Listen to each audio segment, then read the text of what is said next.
একদিন গভীর রাতে রাসূলুল্লাহ সাল্লাল্লাহু আলাইহি ওয়াসাল্লাম নামাজ পড়ছিলেন।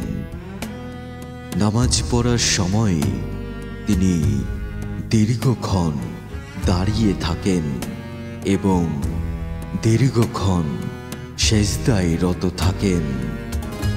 এভাবে দীর্ঘ সেজদা করতে দেখে হযরত আয়েশা রহমতুল্লাহ আলাইহের ধারণা হয় রাসূলুল্লাহ সাল্লাল্লাহু আলাইহি ওয়াসাল্লাম হয়তো নামাজ পড়তে গিয়ে ইন্তেকাল করেছেন। হযরত আয়েশা তখন তার সন্দেহ দূর করার জন্য রাসূলুল্লাহ সাল্লাল্লাহু আলাইহি ওয়াসাল্লামের বৃদ্ধা আঙ্গুলটি ধরে নাড়া দেন। তাতে রাসূলুল্লাহ সাল্লাল্লাহু আলাইহি ওয়াসাল্লাম আঙ্গুল নাড়িয়ে সাড়া দেন। তারপর রাসূলুল্লাহ সাল্লাল্লাহু আলাইহি ওয়াসাল্লাম সেজদা থেকে উঠে নামাজ শেষ করে হযরত আয়েশাকে বলেন, হে আয়েশা, তোমার কি ধারণা আল্লাহর রাসূল তোমার হক নষ্ট করবেন?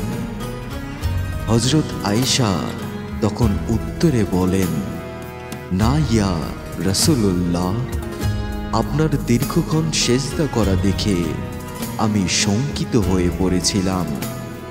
আমার মনে হয়েছিল আপনি হয়তো ইন্তেকাল করেছেন, তাই আমি আমার সন্দেহ মেটানোর জন্য আপনার আঙ্গুল নেড়ে আপনাকে পরীক্ষা করে দেখেছিলাম আপনি জীবিত আছেন কিনা।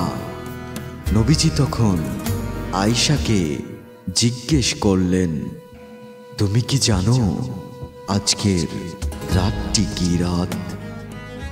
আয়েশা তখন নবীজিকে বললেন, আল্লাহ ও তার রাসূলই আমার অপেক্ষা ভালো জানবেন আজকের রাতটির তাৎপর্য কি। তখন রাসূলুল্লাহ সাল্লাল্লাহু আলাইহি ওয়াসাল্লাম বলেন, আজকের রাতটি হলো অর্ধ শাবানের রাত। মহান আল্লাহ তাআলা অর্ধ শাবানের রাতে তার বান্দার সকল প্রার্থনা মনোযোগ সহকারে শোনেন। যারা ক্ষমা প্রার্থী তাদের পাপ ক্ষমা করে দেন, আর যারা অনুগ্রহ প্রার্থী তাদের অনুগ্রহ করেন এবং তাদের বরকত প্রদান করেন। আর যারা বিদ্বেষ পোষণকারী তাদের ক্ষমা না করে তাদের নিজের অবস্থাতেই ছেড়ে দেন। ইসলাম ধর্মে শবে বরাত বা লাইলাতুল বরাত আনন্দ উৎসব করার জন্য আল্লাহ তাআলা আমাদের দেননি, গভীর ইবাদতের জন্য দিয়েছেন। শাবান মাস রমজানের আগের মাস, অর্থাৎ সিয়াম সাধনার মাস। রমজান মাস ছাড়া এই মাসে নবীজি সবচেয়ে বেশি রোজা রাখতেন। আসলে এই বিশেষ রাত্রিগুলো আমাদের মতো দুনিয়ার অতিরিক্ত চাহিদার মধ্যে ডুবে থাকাদের জন্য নয়, বরং এই পবিত্র রাতগুলোর ফজিলত শুধুমাত্র তারাই বুঝতে পারেন যারা পুরোটা বছর এবং প্রতিটা ক্ষণ নিজের নফসের খান্নাসের বিরুদ্ধে যুদ্ধরত অবস্থায় থাকা সাধক সাধিকারা।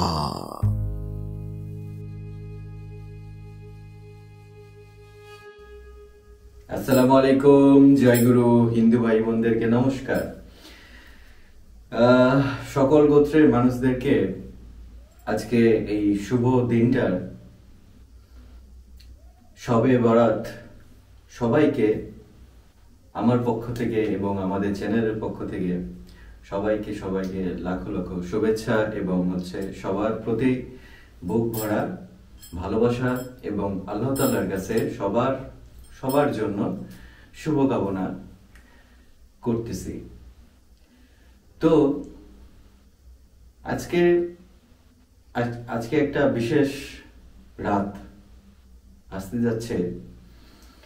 এখন আপনারা যারা দেখতেছেন এই ভিডিওটা, সেই ভিডিওটা এখন প্রায় 6টার পর বাজতেছে এখন টাইমটা। তো গভীর রাত্রে আজকের এই শাবান মাসের 14 তারিখের যেই দিনটাকে বলে, এটাকে বলা হয় শবে বরাত নামের। তো আজকের রাতটা খুব গুরুত্বপূর্ণ একটা রাত। এই একটু আগে ভিডিওতে আমি যেই স্ক্রিপ্টে যেই কথাটা বলেছি যে এই বিশেষ দিনটা আসলে সবার জন্য না, যদিও আমরা এটাকে আনুষ্ঠানিক ভাবে আমরা পালন করতেছি। কেউ কেউ পালন করে সারা রাত নফল নামাজ পড়ে, কেউ কেউ আবার নফল নামাজের নাম করে বাড়ির বাইরে বন্ধু বান্ধবদের সাথে সময় দেয়, আবার কেউ হালুয়া রুটি করে, তারা প্রতিদিনই রুটি খেতে পায়, তারপরও তারা হালুয়া রুটি করে নিজেরাই খায়, গরিব মানুষদেরকে বেলায় না। আবার কেউ কেউ বেলায়, গরিব মানুষদেরকে দেয়। হ্যাঁ, এইভাবে আমরা আনুষ্ঠানিকতার মধ্যে দিয়ে এই দিনটা অনেকজনেই পালন করতেছে। আবার কেউ কোনো গোত্রের মানুষ এই দিনটাকে আবার দিনটার বিষয়ে এই আনুষ্ঠানিকতার বিষয়গুলোতে কি বিদ্বেষ পোষণ করতেছে। অনেক মতাদর্শের মানুষরা মনে করেন যে এটা এই শবে বরাত দিনটা আসলে কিছুতেই কোনো জায়গায় ছিল না, নেই, এরকমটা।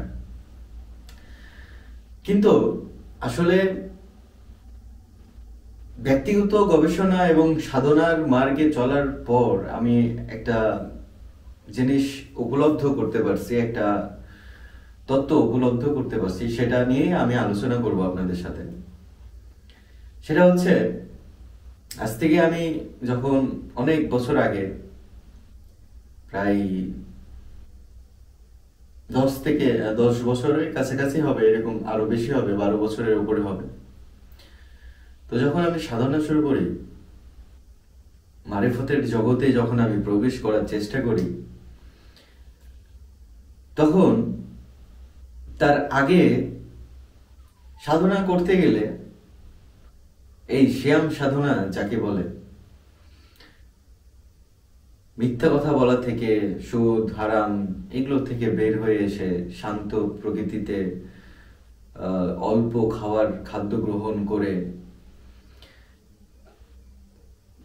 ফরজ 5 ওয়াক্ত যে ওয়াক্তিয়া নামাজ আছে এগুলো সহ, নফল নামাজ সহ, জিকির আজগার, পীরের খেদমত, পীরের কথা মতো চলা, আরো বিভিন্ন পজিটিভ যেই দিকগুলো আছে এগুলো নিজের মধ্যে অ্যাক্টিভ করতে গেলে সমাজ বাধা দিয়ে বসে। সমাজ প্রশ্ন করে, নিজের আত্মীয় স্বজন প্রশ্ন করে, বিভিন্ন রকমের প্রশ্ন করে। তো সেক্ষেত্রে আমাদের এই শাবান মাস থেকে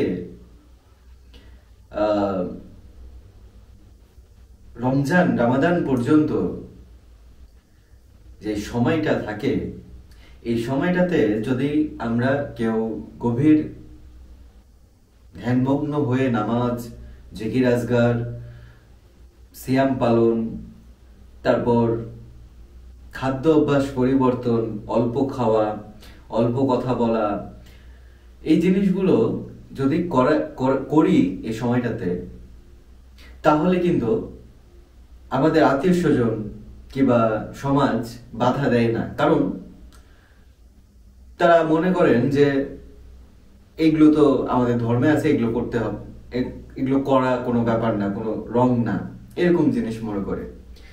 তাহলে আমি কিন্তু ওই সময়টাতে এই বিশেষ করে সাধনার পথে মার্গে যাওয়ার জন্য ফ্যামিলির বাধা থেকে মানে বাধাকে অতিক্রম করার জন্য এই সময়টা আমি খুব কাজে এই সময়টার সুযোগ আমি কাজে লাগিয়েছিলাম। তখন এই সময়টাতে মসজিদে যে 5 ওয়াক্ত নামাজ তো পড়তাম, তার সাথে সাথে ওখানে বসে জিকিরে মশগুল হওয়ার চেষ্টা করতাম। একা মসজিদ ফাঁকা হয়ে তো একটা কর্নারে বসে জিকির আজগারে মশগুল হওয়ার চেষ্টা করতাম আমি। তো তখন কিন্তু কেউ বারণ করতো না, এই যে কি করতেছো এগুলো কেউ বলতো না। তো আসলে এই যে শবে বরাত আজকের দিন, এই আপনাদের সাথে যে এই আলোচনাগুলো কেন করতেছি, কারণ আজকে আমরা আনুষ্ঠানিকতার মধ্যে এই যে আমরা দিনটা অনেকজনেই পার করব, রাত্রেবেলা অনেকজন নফল নামাজ, অনেক জিকির আজগার, অনেক বিভিন্ন যেই সিস্টেমে, যে তরিকার যেই যেটার পছন্দ করে সেটার জিনিসগুলো পালন করে আল্লাহ তাআলার কাছে ক্ষমা প্রার্থনা করবেন, আল্লাহ তাআলার কাছে নিজে আরজি প্রার্থনা করবেন, অনেকেই করবেন আজকে। তো আমার এই কথাগুলো আলোচনা করার কারণটা হচ্ছে যে আমরা সারা জীবন, সারাটা বছর বিভিন্ন রকমের নেতিবাচক কর্মকাণ্ডের মধ্যে, নেতিবাচক অনুভূতির মধ্যে থাকার পর আজকে একটা দিন, কিংবা অনেকজনে এরকমটা করেন যে আজকে যেমন শবে বরাত, তার আগের দিন রোজা রাখা হয়েছে, যেমন তার আগের দিন 3টা রোজা করেন, সিয়াম করেন। তো এই 3 দিন কিংবা একদিন আমরা এই আমলগুলো করার পরে আল্লাহ তাআলার কাছে কিভাবে আমরা তার অনুগ্রহ প্রার্থনা চাইতে পারি, আল্লাহ তাআলা দিতে পারেন, তাতে কোনো সন্দেহ নেই। আল্লাহ তাআলার উনার যা মনে চাইবেন সেটা করবেন, তাতে কোনো কারো এখতিয়ার নাই। কিন্তু একটা হচ্ছে কমন নলেজের কথা।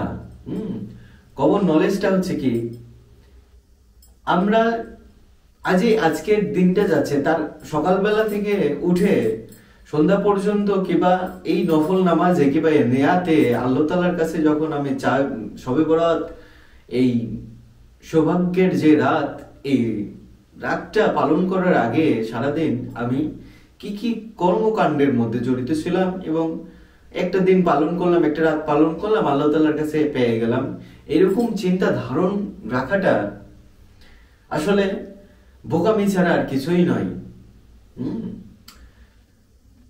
তো আসলে এই রাতগুলো, এই সৌভাগ্যের রাত এবং হচ্ছে শবে বরাত থেকে শুরু করে শবে কদর, শবে মেরাজ, এই যে এই দিনগুলো আমাদের যে আল্লাহ তাআলা আমাদেরকে দিয়েছেন নবীজি সাল্লাল্লাহু আলাইহি সাল্লামের মাধ্যমে, এবং আরো আমাদের নবীদের মাধ্যমে যে দিনগুলো আমরা পেয়েছি, এই দিনগুলো শুধুমাত্র একটা দিন ইবাদত আসগর, বেশি বেশি নামাজ পড়লাম, 100 রাকাত নামাজ পড়ে নিলাম মসজিদে যেয়ে কিংবা বাড়িতে, দিয়ে হচ্ছে আল্লাহ তাআলার কাছে কিছু চেয়ে নিলাম, পেয়ে গেলাম, এই জিনিসগুলো ধারণা আসলে পাগলামি, খ্যাপামু বলি আমরা সাধারণত। তো কিন্তু আমরা এটা আমাদের ভিতরে আমাদের এই জিনিসটা সঠিকভাবে প্রচার করা হয় না। এই জন্য আমরা আনুষ্ঠানিকতাটাকেই আমরা মনে করি যে এটাই সবকিছু। যেমন 5 ওয়াক্ত মসজিদে যে নামাজ পড়লে জান্নাত পেয়ে যাবেন, তেমনটা কিন্তু নয়। কোরআন গবেষণা করুন। আপনি 5 ওয়াক্ত নামাজ পড়তেছেন, অথচ আপনি দুনিয়াতে অশান্তি সৃষ্টি করতেছেন, দুনিয়াতে আপনি সুদ ঘুষের আশ্রয় নিতেছেন, দুনিয়াতে আপনি অন্যের সম্পত্তি হরণ করে নিতেছেন, দুনিয়াতে আপনি গীবত করতেছেন, দুনিয়াতে আপনি শত্রুতা করতেছেন, তাহলে আপনি 5 ওয়াক্ত নামাজ পড়ে জান্নাত যেতে পারবেন না। এখানে কোরআন গবেষণা করুন। কোরআনে কিন্তু বলাই আছে সেগুলো হচ্ছে লোক দেখানো নামাজ, লোক দেখানো ইবাদত, তাদের জন্য শাস্তি, চরম শাস্তি অপেক্ষা করতেছে, এরকম কোরআনে আমরা আয়াতে পাই। তো তাহলে এই যে ইবাদত আমরা করব আজকে শবে বরাত, আমরা সবাই নিজের নিজের ডাইমেনশনে, নিজের নিজের ব্যক্তিগতভাবে আমরা মনে করি যে আমরা আল্লাহ তাআলার কাছে যে ফরিয়াদ করবো এটা পেয়ে যাব, 100 রাকাত নামাজ পড়ে নেব, জিকির আজগার করব, পীরের আখড়ায় যে বসে থাকবো, পীরের কাছে চাইবো, পীর দোয়া করে দিবে, আর আল্লাহ তাআলা পীরের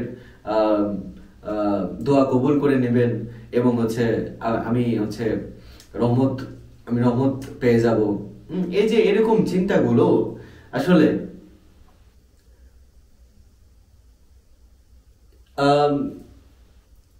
এই চিন্তাগুলো আসলে আমরা একটু মাথা ঠান্ডা করে যদি দেখি, যদি গবেষণা করি, তাহলে এগুলো আসলে পাগলামি।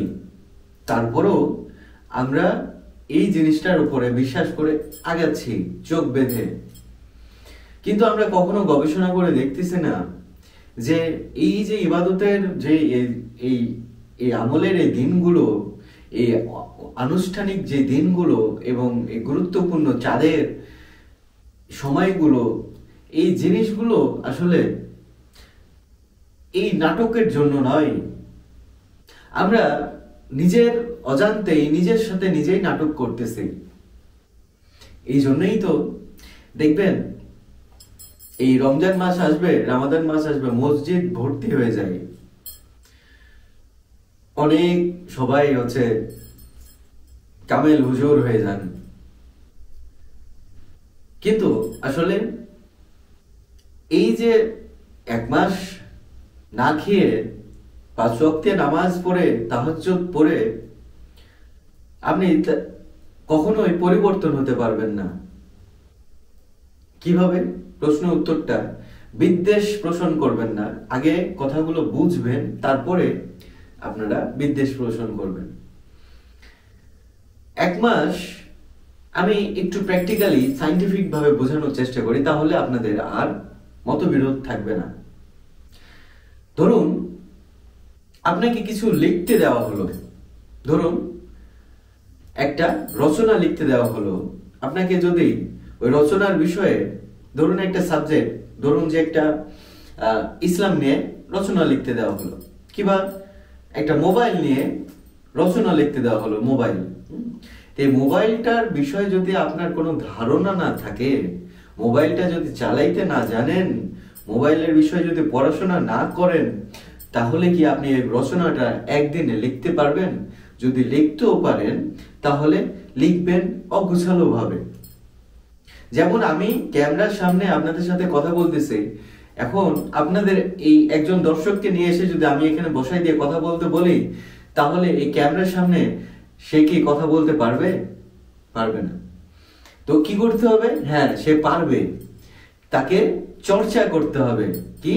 এখন না, আগেই, ক্যামেরার সামনে বসার আগেই তাকে চর্চা করে তারপরে ক্যামেরার সামনে বসতে হবে। তো সেই চর্চাটা কি একদিনের? চর্চাটা কিন্তু রেগুলারিটি ওপরে ডিপেন্ড করবে, ক্লিয়ারিটি। হ্যাঁ, তো এখন বিষয় আছে এই শ্যাম সাধনা গুলো কিংবা ইবাদত গুলো কিন্তু এরকম। আমরা এক মাস খুব নিজেকে ইমানদার এবং নিজেকে পরেজগার করে নিতেছি, কিন্তু কি হচ্ছে, এটাও কিন্তু লোক দেখানো হইতেছে। আমরা মসজিদে যাইতেছি, মাজারে যাইয়া পীরের কাছে সহবতে যাইতেছি, এগুলো লোক দেখানো করতেছি। হঠাৎ করে যে আমরা কিছুই পারতাম না, হঠাৎ করে যে নামাজ যেমন পড়তে না জানলে এইভাবে নামাজটা ধরে আবার পাশের জনকে দেখে না, ওই কি রুকুতে যাইতে না সেজদাতে যাইতেছে, ওরা দেখে দেখে কপি কইরা নামাজ পড়ি আমরা, ওইরকম হয়ে যায় ব্যাপারটা। তো ওটা কি আসলে নামাজ পড়া হইল? যে যোগ আল্লাহ তাআলার সামনে দাঁড়ায় আছেন আপনি, আল্লাহ তাআলা আপনার সামনে বসে আছেন, এই যে এই ব্যাপারটা, এটা কি আর হইল? আপনার তো মন মস্তিষ্ক ওইদিকে থাকলো, ভুল হয়ে গেল কিনা, এরকমটা। তো এই যে মূল যে কথাটা, যে আমরা এই 12 মাস 12 মাসে 13 রকম পাপের বোঝা টানতেই থাকি। হ্যাঁ, আর একটা মাসে এসে 11 মাস বাদ দিয়ে হচ্ছে একটা মাসে এসে আমরা নিজেকে অনেক বড় মুসলিম কিংবা অনেক বড় ইমানদার ব্যক্তির নাটক করি শুধুমাত্র। সেটা প্রমাণ হচ্ছে যখন আমরা রোজা রাখার পরেও আমাদের রমজান মাসে সবকিছুর দাম অতিরিক্ত মুনাফা বেড়ে যায়। কেন? আমাকে ঈদে নতুন জামা কাপড় কিনতে হবে, খাওয়া দাওয়া করতে হবে, ঈদের খরচা আছে, মালপাতি ইনকাম করতে হবে, এই যে ধারণাগুলো। অথচ রমজান মাসে, রমাদান মাসে নবীজি সাল্লাল্লাহু আলাইহি সাল্লামের সময়ে তখন সবকিছু মানুষকে ফ্রিতে বিতরণ করতেন যাদের আছে, এবং তারা সবকিছুর এখনো সৌদি আরবে ওখানে যে দেখবেন যেই মুসলিম কান্ট্রিগুলোতে যারা হচ্ছে সত্যটা জানে তারা কিন্তু ওই জায়গায় এই জিনিসগুলো করে। অথচ আমরা আমাদের সভ্যতাকে মনে করি আমরা মুসলিম, অথচ ইসলাম মুসলিম গোত্র মনে করি, কিন্তু অথচ আমরা তার বিপরীতে করি।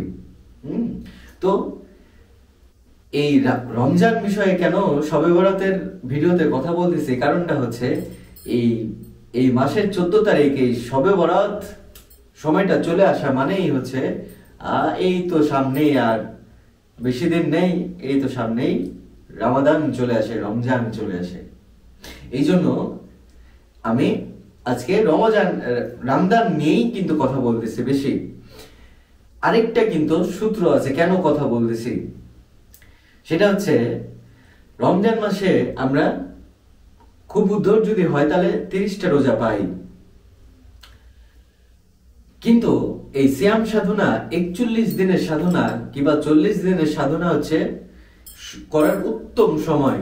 তো আমরা কি মনে করি যে প্রথম দিন শুরু করব, রমজানের প্রথম যে রোজা সেদিন থেকে চিল্লা শুরু করব ভাবি 40 দিনের দিয়ে হচ্ছে রোজার শেষ হয়ে যাওয়ার পর রমজান চাঁদটা ঈদুল ফিতর যে চাঁদ উঠা মানে রমজানের যে রমাদান যে চাঁদটা এটা শেষ হয়ে যাওয়ার পরও আমরা রমজানের চাঁদ ঈদুল ফিতরের যখন আমরা চাঁদ দেখি, ঈদের চাঁদ দেখি, তারপরও আমরা 10 দিন কিন্তু আমরা কি করি, রোজা করি, দিয়ে আমরা মনে করি যে 41 দিন কিংবা 40 দিন সফল হলো। কিন্তু অ্যাকচুয়ালি এরকমটা নয়। সিয়াম সাধনার কিংবা হচ্ছে 41 দিনের সাধনার সব থেকে সুন্দর এবং উৎকৃষ্ট সময়টা হচ্ছে এই শবে বরাতের পর থেকে। আপনি হিসাব করে শবে বরাত আজকে যেমন শাবান মাসের 14 তারিখের পর আর 5 দিন অথবা 5 দিন পর আপনি সিয়াম শুরু করে দেবেন। সিয়াম শুরু করে দেওয়ার পর 30 রোজার সময় আপনার সিয়ামটা শেষ হবে। এই যে 40 দিনের কিংবা 41 দিনের সাধনা শুরু করার এইটা হচ্ছে সুন্দর একটা সুযোগ। তেমন একটু আগে বললাম না যে আপনাদেরকে যদি ভিডিওর সামনে কথা বলতে দেওয়া হয়, সেটা কি আজকেই আপনাকে বসাই দিলে কি আজকে আপনি কথা বলতে পারবেন? আপনাকে 10টা দিন অন্তত প্র্যাকটিস করতে হবে, 5টা দিন অন্তত প্র্যাকটিস করতে হবে। প্র্যাকটিস করতে করতে কিন্তু দিন শেষ হয়ে যায়। তো ঠিক তেমনি এই রমজানের প্রথম থেকে শেষ পর্যন্ত 30 রমজান পরিপক্কভাবে নিজের মধ্যে বাস্তবায়ন করতে গেলে আপনাকে শুরু করতে হবে তার আগে থেকে। এই জন্য নবীজি সাল্লাল্লাহু আলাইহি সাল্লাম উনি কিন্তু এই শাবান মাস থেকে রমাদান চাঁদ থেকে শেষ পর্যন্ত ঈদের চাঁদ ওঠা পর্যন্ত কিন্তু উনি এই সিয়াম সাধনাটা কিন্তু আগে থেকেই পালন করতেন। তো এই জন্যই আমাদেরকে এই সময়টা পালন করার এই সিয়াম কিংবা হচ্ছে আমাদের যে সাধনার পালন করার মানে সঠিক সময়টাই হচ্ছে এই সময়টা। এখন থেকে আপনারা যারা চেষ্টা করতে চান তারা চেষ্টা করবেন, কিন্তু তার আগে আরেকটা কথা বলে রাখি, যারা এই ইনফরমেশন নলেজ গুলো যারা জানতেন না তারা আজকে থেকে শুরু করেন। যারা শুরু করেননি এখনো, তারা এখন থেকে শুরু করেন না। ফজরের নামাজ পড়েনি তো আজকে কিছু করা যাবে না, আমি কালকে থেকে পড়বো না। এখন থেকে শুনেছেন আপনি, আপনার আমার ভিডিও এখন থেকে শুরু করুন। 5 ওয়াক্তে নামাজও পড়বেন, নফল নামাজও পড়বেন, সব কিছু পড়বেন, জিকির আজকার করবেন, পীরের শপথ নেবেন, সবকিছু করবেন। টোটাল সবকিছুর মধ্যে ডুবে থাকার চেষ্টা করবেন। কম খাবেন, আবার এমন কম খেয়েন না যে মরে যান, এরকমটা না, ঠিক আছে? না খেয়ে অবশ্যই কেউ মরে না, বাট হচ্ছে দুর্বল হয়ে যায়। তো এমন কম খায়েন না যে দুর্বল হয়ে যান। নিজের পরিশ্রমের উপরে ডিপেন্ড করে হচ্ছে, শরীরের ভারসাম্যের উপর ডিপেন্ড করে হচ্ছে খাবেন কম, ঠিক আছে? আবার অতিরিক্ত না, এক একজনের শরীর এক এক রকম। হ্যাঁ, মিথ্যা কথা কম বলবেন, গীবত কম করবেন, গীবতের আখড়ায় বসবেন না, সুদ ঘুষ থেকে বিরত থাকার চেষ্টা করবেন, চেষ্টা না সজাগ থাকবেন যেন আপনার দ্বারা ওটা না হয়ে যায়। এবং বিভিন্ন আরো নেতিবাচক লম্পট, চোখের দৃষ্টি খারাপ, হ্যাঁ, এগুলো সবকিছুই নিয়ন্ত্রণ করার চেষ্টা করবেন এখন থেকেই এবং শেষ পর্যন্ত, রমজানের শেষ দিন পর্যন্ত। কিন্তু আসলে যারা মূলত সব সময় যারা এই জিনিসগুলো নিজের মধ্যে, এতক্ষণ যে কথাগুলো বললাম, যেগুলো বারণ করলাম, ওই জিনিসগুলো যার ভিতরে সব সময় নিজেকে নিয়ন্ত্রণের মধ্যে রেখেছে, তাদের জন্য এই দিনটা হচ্ছে, এই রাতটা হচ্ছে তাদের জন্য সফলতা, তাদের জন্য হচ্ছে গৌরবময় এই রাত। আল্লাহ তাআলা তাদের কথা শুনবেন। তবে তার সাথে আরেকটা কথা বলি, আল্লাহ তাআলা তার ইচ্ছা, যদি আপনি যেমন আজকে আপনি রাইট ইনফরমেশন গুলো শুনে নিলেন, তারপরে এখন আপনি যদি তওবা করে এখন থেকে শুরু করেন সবকিছু, তাহলে আল্লাহ তাআলা এমনও হতে পারে, আল্লাহ তাআলার ইচ্ছা যদি হয়, তাহলে অবশ্যই আল্লাহ তাআলা আপনার আজকেও আজকে যে রাতটা শবে বরাতের, আপনারও সেই সৌভাগ্যের যে রাত, রজনী, সেটা আপনারও সৌভাগ্যে গ্রহণ হয়ে যাবে আপনার, যদি এই সবকা মালিক যদি চান। তো যাই হোক, সবার এই দিনটাতে আমি সবার জন্য আসলে দোয়া প্রার্থনা করি এবং সবাইকে শুভেচ্ছা, এবং সবার জন্য প্রার্থনা করব আমি ইনশাল্লাহ। গভীর রাতে বসে আমার কিছু শিষ্য, আমার ভক্ত, অনেক শিষ্য আছে, ভক্ত আছে, যাদের সাথে আমি কথা বলতে পারি না বিভিন্ন কাজ কামের জন্য, এবং হচ্ছে বিভিন্ন দূরত্ব, এগুলোর জন্য যাদের সাথে কথা বলতে পারি না, কিংবা যাদের সাথে কমিউনিকেশন করতে পারি না, তাদের জন্য আমার প্রার্থনা থাকবে ইনশাল্লাহ। এবং যারা নতুন দর্শক আছেন, যারা হচ্ছে নতুন দর্শক হয়েছেন, রেগুলার দর্শক আছেন, তাদের জন্য আমার পক্ষ থেকে অনেক দোয়া থাকবে। এবং আপনারাও আমার জন্য অনেক অনেক দোয়া করবেন। আমার 2টা ছেলে, 2 বউ, 2টা স্ত্রী, এদের জন্য দোয়া করবেন। এবং হচ্ছে আমার বাবা এবং মা, আমার বোন, এক ভাই, তাদের জন্য, সবার জন্য, আমার পরিবারের জন্য দোয়া করবেন। আপনাদের জন্য, সবার জন্য আমার পক্ষ থেকে দোয়া থাকবে। এবং আজকে রাতটা সবাই ফটকামি করে না, রাস্তাঘাটে ঘুরে ফিরে না, ডিপলি আল্লাহ তাআলার কাছে কান্নাকাটি করে চান, নিজের আবেগকে বহির্ভূত করার চেষ্টা, বাইরে নিয়ে আসার চেষ্টা করুন। তাই বলে আপনি অতিরিক্ততা করার দরকার নেই। আল্লাহ তাআলার সাথে আবেগে, প্রেমের আবেগটা বের হতে দিন, আল্লাহ তাআলাকে দেখান, মানুষকে নয়। একটা কথাই আপনাদেরকে জানাবো যে মানুষকে দেখানোর জন্য ইবাদত দরকার নেই। হ্যাঁ, আপনি এমন ভাবে জিকির করুন, এমন ভাবে আল্লাহ তাআলাকে ডেকে কান্নাকাটি করুন, যেন মানুষজন আপনাকে বলে যে এই পাগল হয়ে গেছে নাকি, মাথা নষ্ট হয়ে গেছে নাকি। হ্যাঁ, বলুক, মানুষজন বলুক, কিন্তু তাই বলে দেখানোর জন্য করবেন না। এটা মানুষ বলবে আপনাকে পাগল, কিন্তু মানুষ আপনাকে পাগল বলুক এই জন্য আপনি এরকমটা করবেন, লোক দেখানো, মানুষকে দেখিয়ে এটাও করতে যাবেন না। আপনি এমন ভাবে প্রেমে মশগুল হবেন আল্লাহ তাআলার, যেন আপনাকে সবাই পাগল বলেই অভ্যর্থনা করে। তো যাই হোক, সবার জন্য দোয়া থাকবে, আমার জন্য দোয়া রাখবেন। আর সামনে আবারও নতুন কোনো ভিডিও দেখা হবে। আর আরেকটা ছোট ট্রিক দিয়ে দিই, আজকে রাতটাতে 6 তাসবিহ নামের হচ্ছে আমার চ্যানেলে ভিডিও আছে, ধ্যানের ভিডিও, জিকিরের ভিডিও আছে, এটা করতে পারেন আজকে বেশি বেশি। আর 12 তাসবিহ একটা জিকির আছে, এটাও করতে পারেন। নাদি আলী করতে পারেন। আমার বাবা জাহাঙ্গীর বাইমান আল শরীফের প্রদত্ত হচ্ছে ওজিফা শরীফও পাঠ করতে পারেন, এটা খুব শক্তিশালী ওজিফা হবে এবং রাতটা অনেক গুরুত্বপূর্ণ হয়ে যাবে যদি এই ওজিফাটা বেশি বেশি পাঠ করেন। সেটা হচ্ছে আমার চ্যানেলে দেওয়া আছে, রহস্যময় ওজিফা, খুঁজলে পেয়ে যাবেন। সেটা হচ্ছে আল্লাহুম্মা সাল্লি আলা সাইয়্যিদিনা মুহাম্মাদিন উশিলাতে ইলাইকা ওয়া আলিহি ওয়া সাল্লাম কুল্লা ইয়ানারু কুনি বারদাউ ওয়া সালামুন আলা ইব্রাহিম। এরকম আরো বড় আছে, এই পুরোটাই আপনারা পড়বেন, আমার চ্যানেল দেওয়া আছে ইনশাআল্লাহ, ওটা দেখে ওটা ছেড়ে বা শুনবেন কানে হেডফোন দিয়ে, দরকার হলে মুখস্থ না হলে কানে হেডফোন দিয়ে আমার সাথে বলবেন। হ্যাঁ, এরকম করে আজকে রাতটা পার করবেন ইনশাআল্লাহ। সবার জন্য ভালোবাসা থাকলো এবং অনেক অনেক দোয়া থাকবে ইনশাআল্লাহ। তো ভালো থাকবেন, সুস্থ থাকবেন, আমাদের জন্য দোয়া রাখবেন, আপনাদের জন্য দোয়া থাকলো। আল্লাহ হাফেজ।